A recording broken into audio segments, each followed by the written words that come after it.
Good morning বন্ধুরা, আমি শ্রাবন্তী। আমার ক্যাপচার অফ ফ্রেম ব্লগে তোমাদের অনেক অনেক স্বাগত। আশা করছি তোমরা সবাই ভালো আছো আর আমিও ভালো আছি।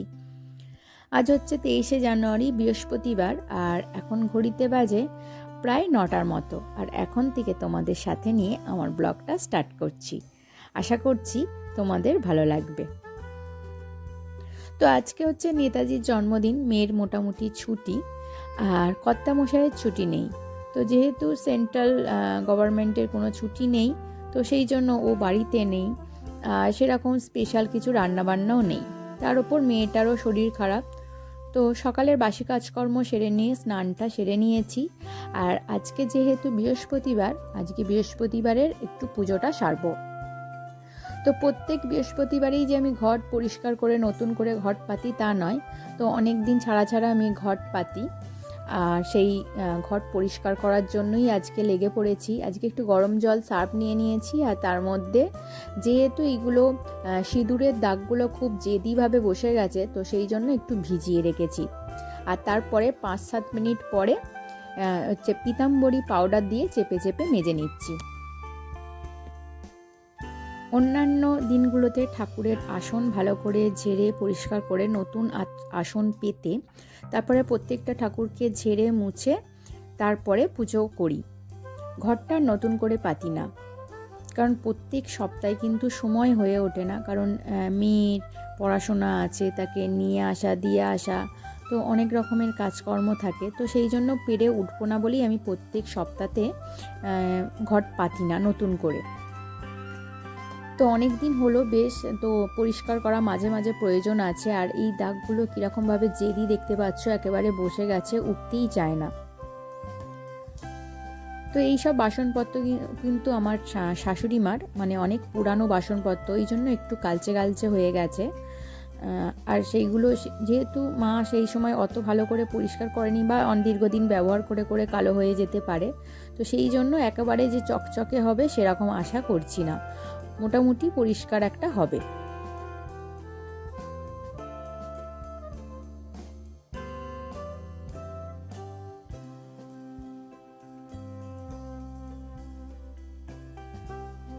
প্রচুর আমার ঠাকুরের বাসনপত্র হয়ে গেছে, কিন্তু সেই ঠাকুরের বাসনপত্র রাখার মতো এখনও আমার জায়গা তৈরি করে উঠতে পারিনি। আশা আছে ইন ফিউচার যে কখনো যদি তৈরি করে উঠতে পারি সুন্দর একটা ঠাকুর ঘর করার। এখন বারান্দার এক সাইডটা একটু বাড়িয়ে সেইখানেই ঠাকুর ঘর, মানে ঠাকুরের সিংহাসন বসানো আছে। তোমাদের এর আগেও দেখিয়েছি। তো আজকে মানে লক্ষ্মীর যে প্রতিমা আছে পিতলের, সেই প্রতিমাকে নিচে নামিয়ে ভালো করে আমি পুজো করব।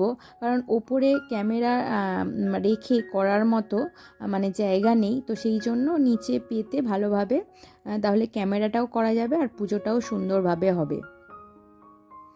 তো প্রত্যেকটা বাসন আমাকে কিন্তু খুব ঘষে ঘষে পরিষ্কার করতে হচ্ছে, কারণ অনেক জেদি দাগগুলো ধরে গেছে। তো প্রত্যেকটা বাসন কিন্তু মোটামুটি আমার মাজা কমপ্লিট হয়ে গেছে। এবার ধুয়ে পরিষ্কার করে মুছে নেব। তো প্রত্যেকটা মেয়ের জীবনে কিছু না কিছু স্বপ্ন থাকে, সেরকম আমারও আছে। তার মধ্যে একটা হচ্ছে ঘরের বিভিন্ন জায়গা, বিভিন্ন জিনিসপত্র, প্রত্যেকটা ঘর বিভিন্ন জায়গা সুন্দরভাবে গুছিয়ে রাখা আমার ভীষণ ভালো লাগে। প্রত্যেকটা জায়গা টিপটাপ থাকবে, দেখতেও ভালো লাগে। আর আমার কাজে তবে মন বসে, গোছানো না থাকলে আমার কোনো কাজে একদম মন বসে না।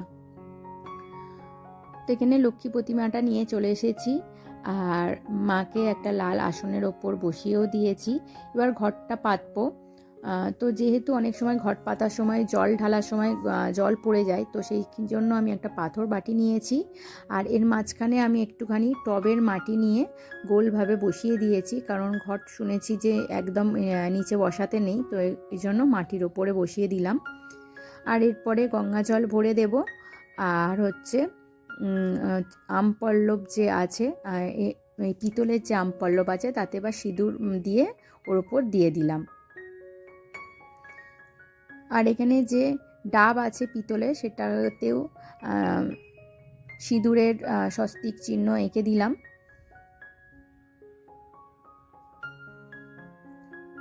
আর এরপরে মাকে একটা মালা পরিয়ে দিলাম। আর এবার একটা পান পাতা দিয়ে দেব।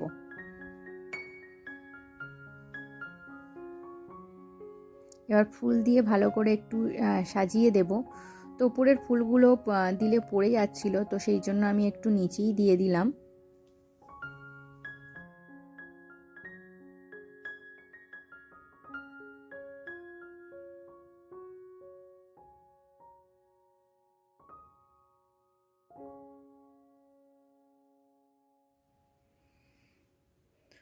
তো প্রসাদীর থালাটাও সাজিয়ে দিয়েছি, আর এখানে আমি প্রদীপটাও জ্বালিয়ে দিলাম। দিয়ে এবার একটু ধূপ দিয়ে ভালো করে পুজো করে নেব চারিদিকে ঘুরিয়ে। আর বৃহস্পতিবারে শুনেছি কর্পূর জ্বালানো খুব ভালো। এমনিতেও আমরা যখন বাড়িতে যেসব পুজো অর্চনা হয় তাতেও কিন্তু পঞ্চপ্রদীপ কর্পূর দিয়ে জ্বালানো হয়। তো সেই জন্য বৃহস্পতিবারে আমি একটুখানি কর্পূরও জ্বালিয়ে দিলাম, আর একটু মায়ের চারপাশে ঘুরিয়ে দিলাম। তো অনেক দিন পর আজকে পাঁচালিটা নিয়ে বসেছি। প্রত্যেক সপ্তাহে পাঁচালি পড়ি আমি তা নয়, তবে যখন নতুন আমি ঘট পাতি তো সেই সময় চেষ্টা করি পুরো ভক্তি ভরে পুজো করতে। শেষে শাঁখটা বাজিয়ে নিলাম।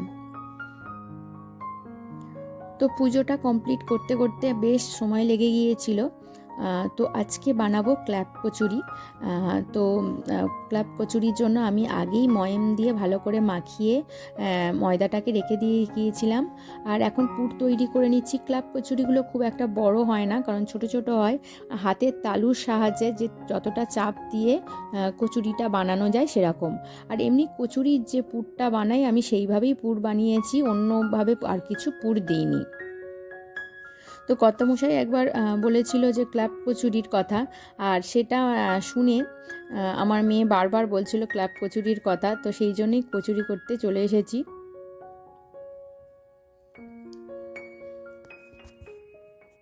বানাবো একটু ঝাল ঝাল আলুর মাখো মাখো তরকারি। আলুটাকে সিদ্ধ করে নিয়ে আদার পেস্ট, টমেটো কুচি আর একটু মশলা দিয়ে, রেগুলারের মশলা কসৌরি মেথি দিয়ে জাস্ট নেড়ে নেব। এতেই কিন্তু খেতে খুব দুর্দান্ত হয়। তো তৈরি করার পর মেয়ে আর আমি আগে খেতে বসে গেছি। খুবই ছোট ছোট, মানে এক গালে পুড়ে যাবে এমন হয় কচুরিগুলো। তো কচুরিটা করার পর মেয়েকে একটুখানি পরিয়ে নিয়েছিলাম, আর তারপরে দেখো কি অবস্থা করেছে খেলবে বলে। তো বিছানা তো গোছাতেই হবে, তার ওপর আবার ওর খেলনাগুলাও গোছাতে হবে। আর ওর বন্ধু বান্ধবরাও এসে গেছে, তারা তো আরও মানে খেলনাগুলোর অবস্থা যে কী হাল করবে কি করবে আমি জানি না, কতক্ষণ ধরে গোছাবো। তো তার আগে বিছানাটা গুছিয়ে নিই, আর তারপরে আবার দুপুরে রান্না আছে। তো আজকে এমনিতেই অনেকটা লেট হয়ে গেছে, তো ঝটপট করে আগে বিছানাটা গুছিয়ে নিতে এসেছি। তো ওই বিছানা, ওই ঘরের বিছানা তো সকালবেলায় গুছিয়ে নিই। আর এমনিতে যেহেতু আজকে বৃহস্পতিবারের পুজো ছিল, তো সেটা করতে করতে অনেকটা লেট হয়ে গেছে। তো সেই জন্যই ভাবলাম পুজোটা আগে সেরে নিই, আর তারপরে এই ঘরটা গোছানো কমপ্লিট করব।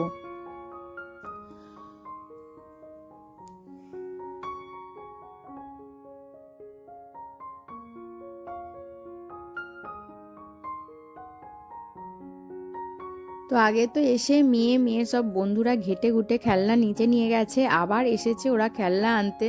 তো সেই জন্যই ওদেরকে বলছি যে আর খেলনা ঘাঁটিস না, তোরা গুছিয়ে রেখে যা। তো তোমাদের সঙ্গে কথা বলতে বলতে দেখো এই ঘরের বিছানাটা কিন্তু আমার প্রায় গোছানো হয়ে এসেছে। আর আজকে যেহেতু বৃহস্পতিবারে নিরামিষ যে খাই তা নয়, তবে মাছ খাবো। মাছ আজকে করব। মাংসটা খাই না বৃহস্পতিবারে, এমনি মাছটা আমরা খাই। আর শনিবারটা আমার পুরো নিরামিষ থাকে। বানাবো বিটটাকে আমি পুরো গ্রেট করে নিয়েছি, আর এরপরে অল্প একটু ঘি দিয়ে দিয়েছি, আর এই ঘিয়ের মধ্যেই কিন্তু বিটটা ভাজা হবে।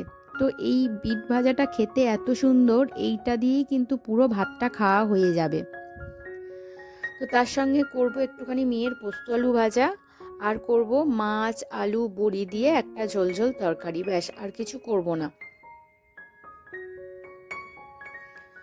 তো তো বন্ধুরা, তোমাদের বলে রাখি, আমার ভিডিও যদি তোমাদের ভালো লেগে থাকে তাহলে অবশ্যই একটা লাইক কমেন্ট করে দিও, আর আমার চ্যানেলে যদি নতুন বন্ধু হয়ে থাকো তাহলে অবশ্যই একটা সাবস্ক্রাইব করে দিও। আর যেসব বন্ধুরা সাবস্ক্রাইব করে আমার পাশে আছো তাদেরকে জানাই অসংখ্য অসংখ্য ধন্যবাদ।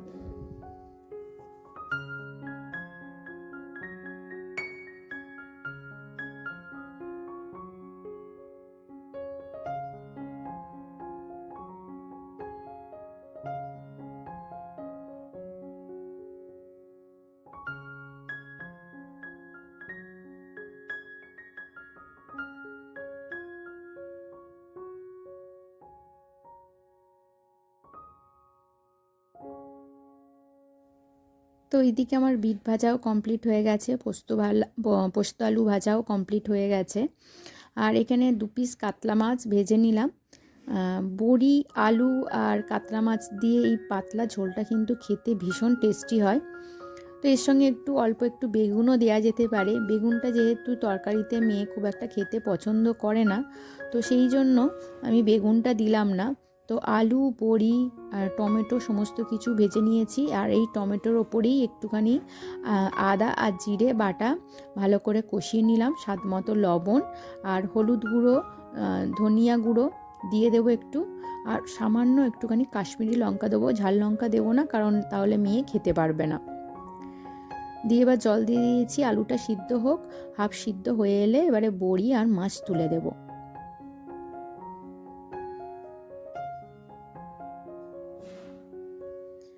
ব্যাস, এটা হয়ে গেলেই আমার রান্না কমপ্লিট হয়ে যাবে। তো এর মাঝখানে মেয়ের খুব খিদে পেয়েছিল, তো ওকে কতগুলো কমলা লেবু ছাড়িয়ে দিলাম। তো ওর এখনও চান করতে মোটামুটি ঘন্টাখানেক পরে সময় আছে।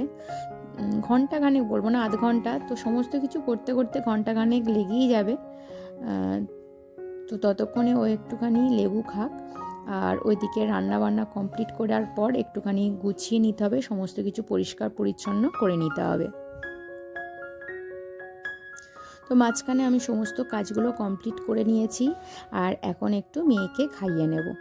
তো বন্ধুরা, আজকের ভিডিও এই পর্যন্ত রাখছি। তোমাদের সঙ্গে আবারও দেখা হবে নেক্সট কোনো ভিডিওতে, নেক্সট ব্লগে। তো আজকের মতো টাটা, বাই বাই।